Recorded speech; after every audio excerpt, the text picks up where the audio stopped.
Hello and welcome to the Friday, July 25th, 2025 edition of the SANS Internet Storm Center's Stormcast. My name is Johannes Ulrich, recording today from Jacksonville, Florida.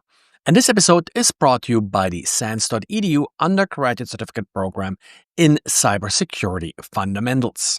Jim's diary today is about a new tool that he wrote. Well, it's really sort of a rewrite of an older tool. There used to be a tool, and while it's still around, fcheck. It's a simple file integrity check tool. The only problem with it is, well, it's old, but it's also written in Perl. And sadly, Perl is fading away a little bit. And this tool did no longer run well in modern Linux distributions.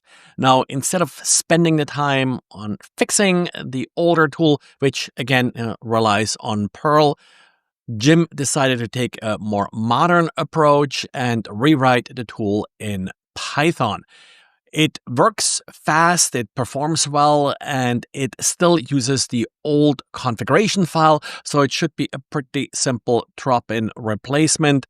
File integrity checking, of course, is always an important part of incident response and also of detection.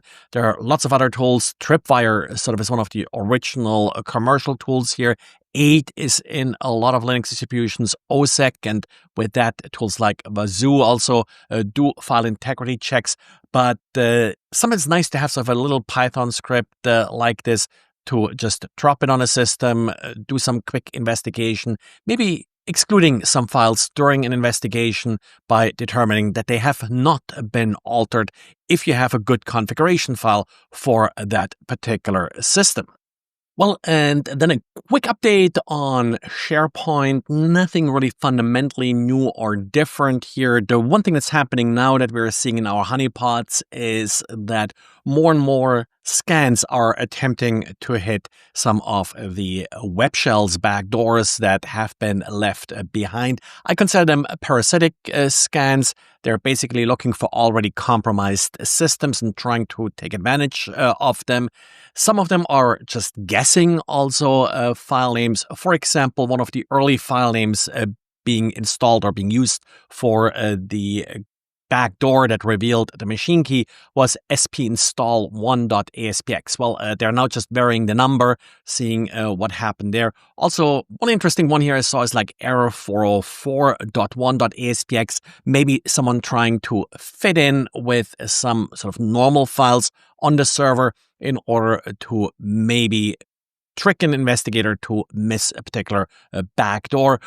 But that's sort of expected for these kind of attacks, where after a day or so, we have parasitic attacks that just look for basically backdoors left behind by earlier attacks.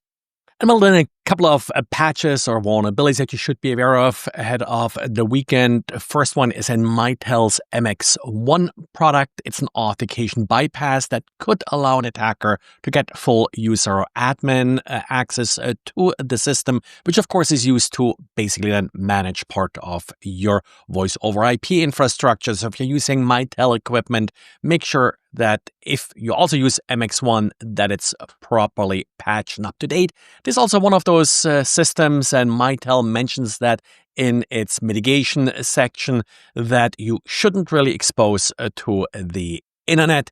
And well, anyway, just keep it patched, keep it locked down and away from any user that's not supposed to connect to it, even internally, if possible.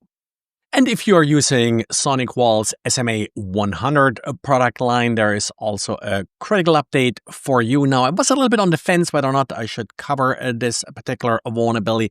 It does have a high CVSS score with 9.1. However, it does require admin credentials in order to exploit the vulnerability.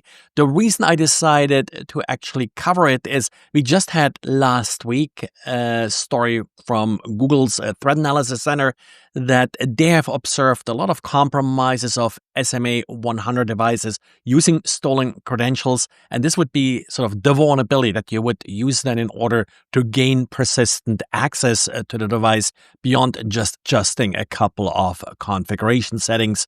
So that's why you probably should take this vulnerability seriously. And well, if you run any device like this, let's just say if you run any SonicWall device, Just take that as a quick reminder to double check that the firmware is up to date.